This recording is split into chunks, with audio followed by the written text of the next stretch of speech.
test. It won't really be 100 points probably. I'll see about that later. But it'll be on Monday over just 6-1 to 6-3. So this is it for chapter 6. Now in 6-3 here, we're going to learn about a different method to find the volume of a solid of revolution. Now thinking about the test on Monday, on the test, it will tell you which method to use. So if I want you to use the shell method, it'll say, use the shell method to find the volume. If I want you to use the disk method, now remember, washer is kind of a branch of the disk method. So if that's what I want you to use, it'll probably say use the disk/washer method. You'll have to figure out which one that is. But as far as the shell method goes, it'll always tell you for sure that this is what you'll want to use. So you'll never have to figure out, is it right to use the shell method or should I go with the other method? You'll always know that up front.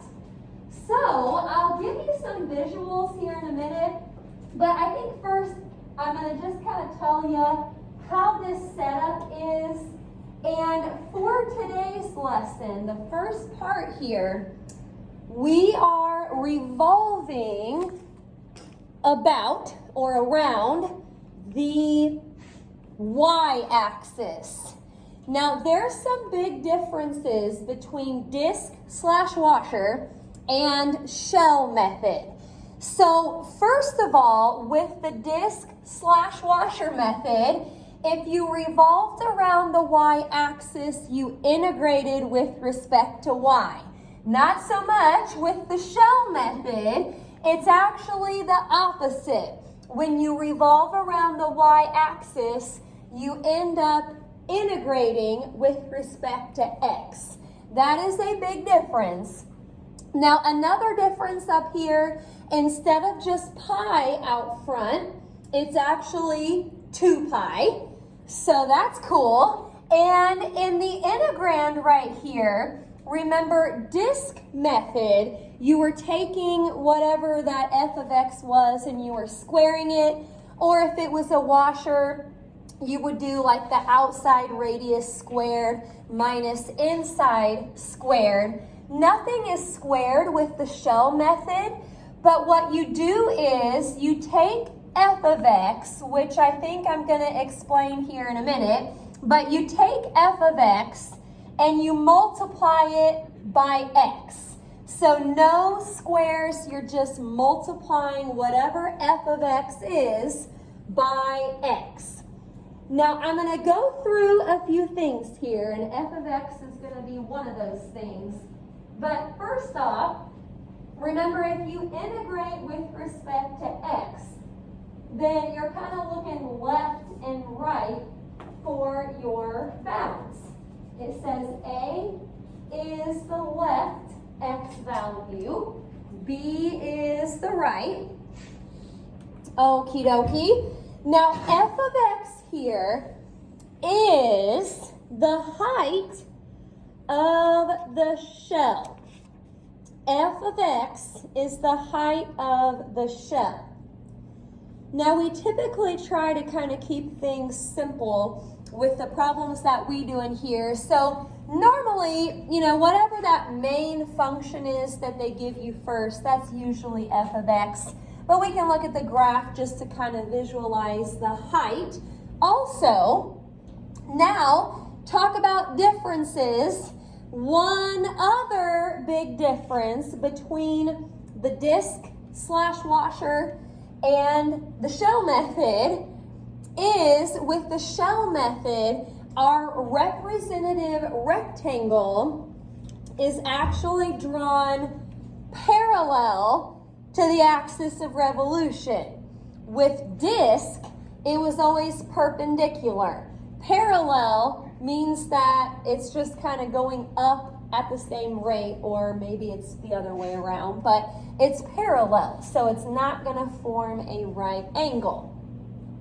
Okie doke. The fact that it's parallel, that's really what gives you the shell instead of the disk. So I'm going to try to show you a couple visuals here on the next slide. You don't have to copy these down. You can just kind of take a look here. So with the first one, the pinkish purple region is just the bounded region. Here is the representative rectangle, and the axis of revolution is the y-axis. That's what we're going to be doing today. So, since the rectangle is parallel to the axis, not perpendicular anymore, parallel, when you spin it around, instead of forming a flat disc like it used to, it's almost kind of forming a shell that's sort of standing up. That's where shell method comes from. This is kind of an aerial view of our solid of revolution. The bounded region is over here in the kind of yellow, and the rectangle is sort of hard to see, but it must be right in here somewhere. So again, y-axis, if you take that rectangle, since it's parallel, and you spin it around, it's going to form a shell, not a disc. So again, the names just basically come from the type of figure that you form whenever you rotate. All right, we're going to try a few examples here. I think there are 3 of them, so I'll let you copy those directions. And like I said, they'll always tell you when to use the shell method, so you won't have to figure that out. If it's disc method, it'll probably say disc/washer, so you may have to figure that part out, whether or not the rectangle is adjacent to the axis of revolution. But shell method is just shell method. So that's what we'll be using. And again, for today, we're going around the y-axis. Tomorrow, we're just going to try some problems going around the x-axis. Okie doke. Well, got those. I'll go ahead and put the first one up here. Probably what we'll do is we'll sketch a graph, look at our rectangle, try to kind of visualize on our own graph what is going on. Alrighty, here is the first one. We've got y equals x squared minus 4x plus 8. And then y equals 0, x equals 2, and x equals 0. Remember, you're going around the y-axis. They already kind of told us that in the directions. Okie doke. Now, for this, 3, 4, 5, 6, 7, 8, I think we need to go up to about 8 here. I may try to graph the easy functions first. Y equals 0 is just a horizontal line at 0. X equals 0 is just a vertical line at 0. Alrighty, x equals 2 should be vertical at 2. Okie dokie. Now that is a parabola. Looks like we're only going to need part of it though. So let's see. X squared minus 4x plus 8. Probably what I want to trace first, since I've got a vertical line over here at 0 and another one at 2, probably the only part of the parabola that we need is between 0 and 2. So if you trace, gotta hit trace first, there we go. Trace to 0, you've got to point up at 8. If you want to trace to 1, you can. 1, 5. 1, 2, 3, 4, 5. But then when you go to 2, you're at 4. 1, 2, 3, 4. So again, feel free to draw the whole parabola, but based on where those vertical lines are, I don't think we need the whole thing. That looks good for our bounded region. Now remember, we are going around the y-axis, and this is shell method, so your rectangle needs to be parallel to the axis of revolution. Since the axis is vertical, your rectangle, you can put it wherever you want, but it also needs to be vertical.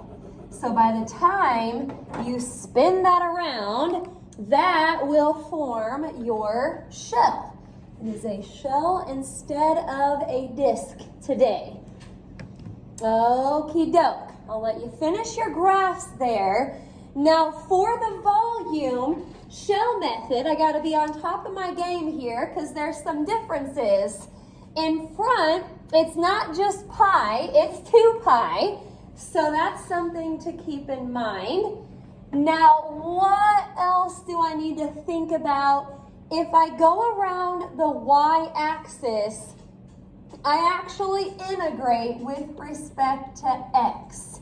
So 0 looks like it's going to be the lower bound, and 2 looks like it's going to be the upper bound. Okie doke. Now nothing is being squared. Remember, you just take your f of x, which is the height of the shell, times x. If you imagine taking this rectangle and spinning it around this axis of revolution, the height of the shell is going to be up here at that function. And we're integrating with respect to x. So I like that it has x's in it. I just need to take this and multiply it by x. Remember, the format said x times f of x. And f of x is the height of the shell. Like I mentioned earlier, most of the time, f of x for us is that first main function that they give us. Alrighty, I probably need to distribute the x, and then I'll see what I've got going on. Any questions about the graph or the setup? We are looking good. So distributing, you'll get x cubed minus 4x squared, and then plus 8x. So let's keep going. 2 pi, I'm just going to leave that out front for a little bit. I'll show you here in a second what I'll do with it once I get there. But for the integration, we're going to have an x to the 4th over 4 minus 4x to the 3rd over 3. I just kind of put that together as one fraction. This back here should turn into 8x squared over 2, but 8 divided by 2 is 4. Okie doke. I'm leaving the 2 pi for now, and I'll be darned, lower bound is 0, so that's good. Let's just plug in the upper bound, which is 2. So 2 to the 4th is actually a 16. 16 divided by 4, that's going to be 4. If you want to go ahead and simplify that. Now right here, 2 to the 3rd is 8. 8 times 4 is 32. Remember to do your exponent first, so you're subtracting 32 thirds. And then back here, 2 squared is 4. 4 times 4 is 16. All right, what I'm going to type in first is this part in parentheses. So 4 minus 32 thirds plus 16. That gives me like a 9.3 repeating. Now, I do want to keep it in terms of pi, so I want to leave pi alone, but I don't really want to leave the 2 in front. Let's go ahead and take this number It was like a 9.3 repeating. Let's multiply that number by 2 and then leave it in terms of pi. So if you leave it as a decimal, it's like an 18.6 repeating pi. As a fraction, 56/3 pi. So again, add up or subtract whatever you have, do the part in parentheses, multiply it by 2, but then leave it in terms of pi.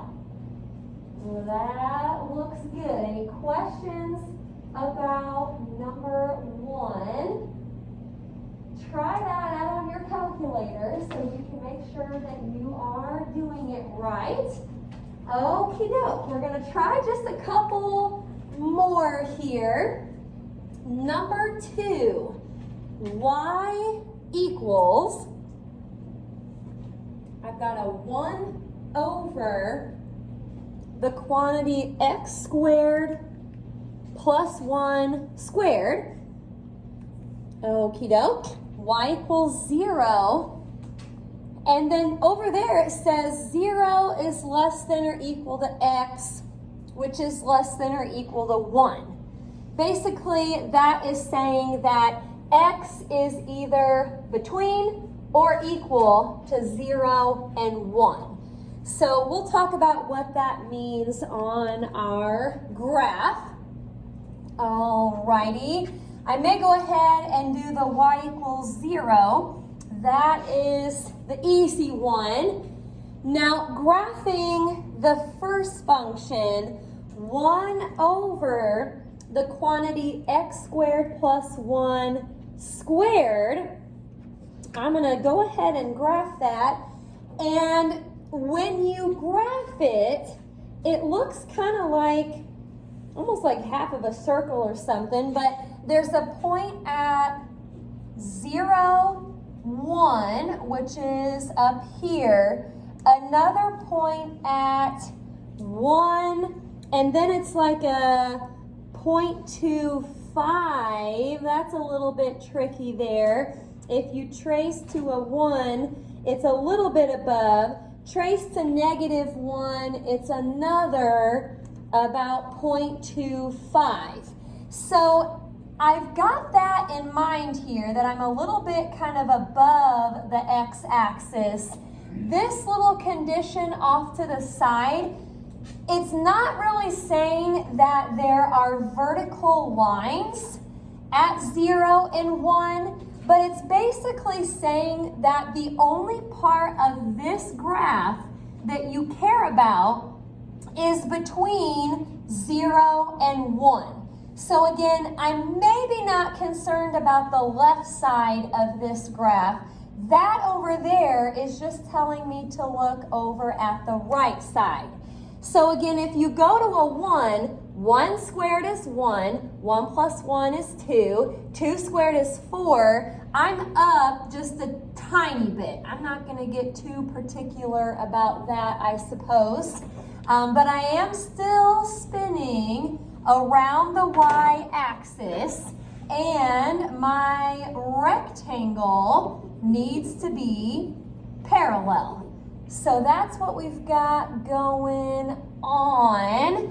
Okay, well, if we set up our integral here, and I've got my 2 pi out front already, setting up the bounds, since that cuts it off at 0 and 1, those will actually end up being the bounds. This looks like it's down on the x-axis. It's a little bit above. Now, when I go to do the x times f of x for this problem, you can leave this as a fraction if you want. I went ahead and pulled that quantity up so it's to the -2nd power, and then left this x in front. Now, thinking about our integration rules, I can't just distribute here because this is a quantity. And it's not just a quantity, but it's a quantity to a negative power. Anybody know what we'll have to do over here to integrate? Yeah, little u substitution. So over here, I'm going to say let u equal the x squared plus 1. du is 2x dx.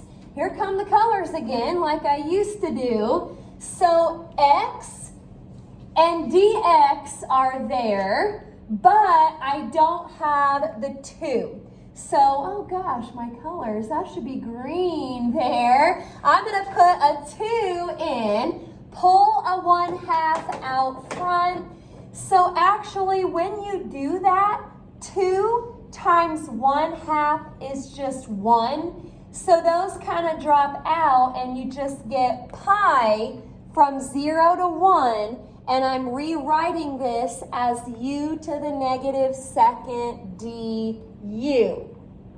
Oh boy, haven't used u substitution in a while. Okie dokie. Well, if I leave pi out front, add 1 to my power, and then put my new power on bottom, well, that'll be a -1. Now let's try to make this look a little better before we plug anything in. First of all, that has a negative power, so it should go to the bottom. This has a negative sign, so it's going to go up. And instead of writing it or leaving it as -1 over u to the positive first power, let's just go ahead and do a -1 over, put back in what u was. You don't need it to be to the first power. You can just say x squared plus 1. Okie doke. I'm going to plug in the bounds. Hey, that's a good point. Normally, when the lower bound is 0, I don't have anything to worry about. You are going to get something here when you plug in the 0. So you got to do both. Starting with the upper bound, I've got pi out front still, plugging in a 1. 1 squared is 1. 1 plus 1 is 2. So that's a -1/2. And then minus what we get when we plug in the 0. Let's think about this. 0 squared is 0. 0 plus 1 is 1. -1 divided by 1 is -1.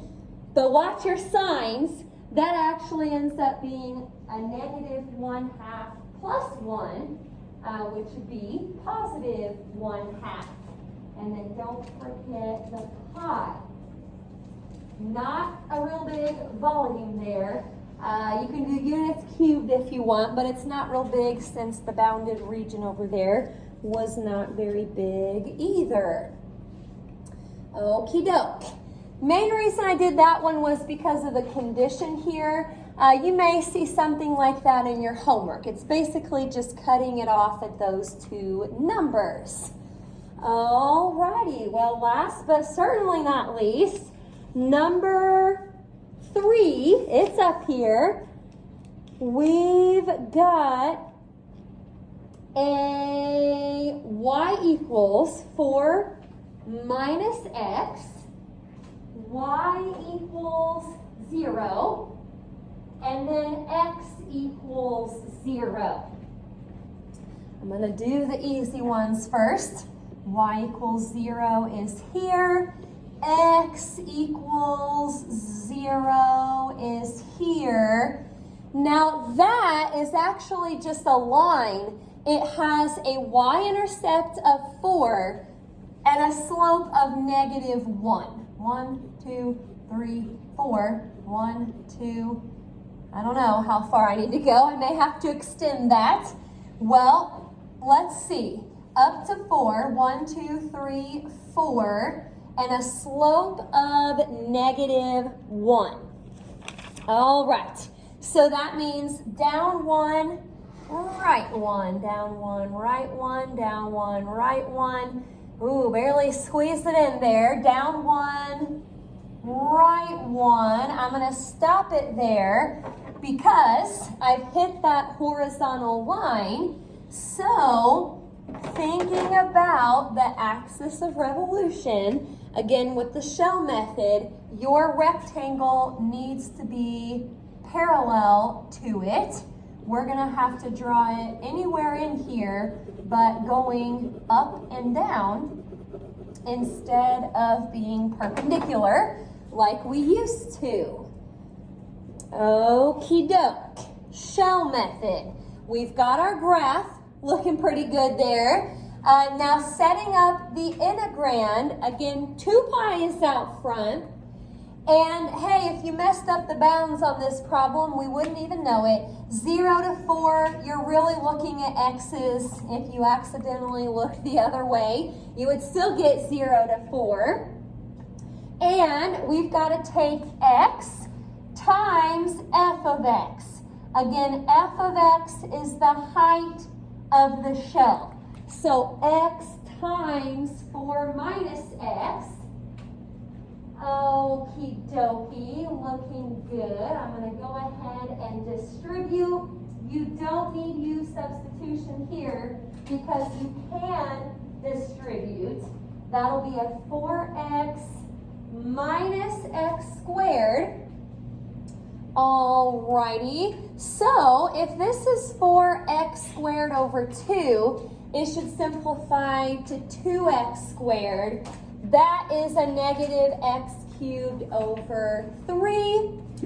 Plugging in the 0 I don't think is going to matter on this one, so let's just do the 4. Okie doke, 2 pi is in front. 4 squared is 16. 16 times 2 is 32. Minus 4 cubed, 4 times 4 times 4, that is 64 over 3. So kind of like we did on the first problem today, I would just take 32 minus 64 thirds, hit enter, that's like 10.6 repeating, then multiply it by 2. So as a fraction, it would be like a 64 thirds. As a decimal, that is 21.3 repeating, and then pi. Don't forget about pi. Okie doke. All of the problems today should be going around the y-axis. So all of the rectangles will look vertical. Any questions about that one? Okie dokie. The assignment, I think, should be C101 now. 102 will be our last one tomorrow. I'll go ahead and put it up here as long as you're good with that. Should be from page 434. And we're doing numbers 1 through 3, and then 5 and 6.